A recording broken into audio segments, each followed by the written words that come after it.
စေကောင်းဆောင်တဲခိုတဲ့ဟိုတယ်စီမှာဆန္ဒတော့ပြတဲ့မြန်မာတူဒီကနေ့မနက်မှာဖမ်းဆီးခြင်းခံလိုက်ရတယ်လို့သူ့ရဲ့ Facebook ကောက်မှာဖော်ပြထားပါတယ်။ဘန်ကောက်ရောက်ရှိနေတဲ့စေကောင်းဆောင်မင်းအွန်လိုင်းတဲခိုတဲ့တဲခိုခန်းစီမှာ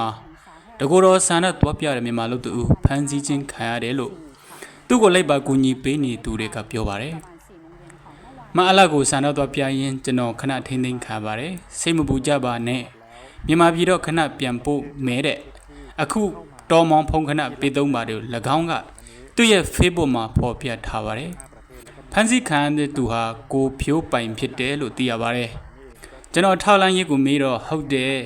။သူ့ကိုရဲစခန်းတွေကစစ်ဆေးနေတာတွေ့တယ်။ကျွန်တော်အမြင်ပြောရရင်စစ်ဆေးဖို့ခဏထိန်းထားတာလည်းဖြစ်နေပါတယ်။ရဲစခန်းမှာ24နာရီအထိနေခွင့်ရှိပါတယ်။ကျွန်တော်တို့ဟာထိုင်းမှာလှုပ်ရှားခဲ့တဲ့ဆန္ဒပြပွဲတွေမှာ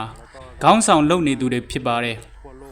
ဒီလိုဖမ်းခံရတာမျိုးတစ်ခါမှမရှိခဲ့ဘူးလို့ဖမ်းဆီးခြင်းခံရတဲ့ကိုဖြိုးပိုင်ကိုဘန်ကောက်ဘန်ဒါရဲစခန်းကဖမ်းဆီးထားတာဖြစ်ပြီးစာရွက်စာတမ်းမပြည့်စုံတဲ့အတွက်ဖမ်းဆီးခြင်းခံရတာလို့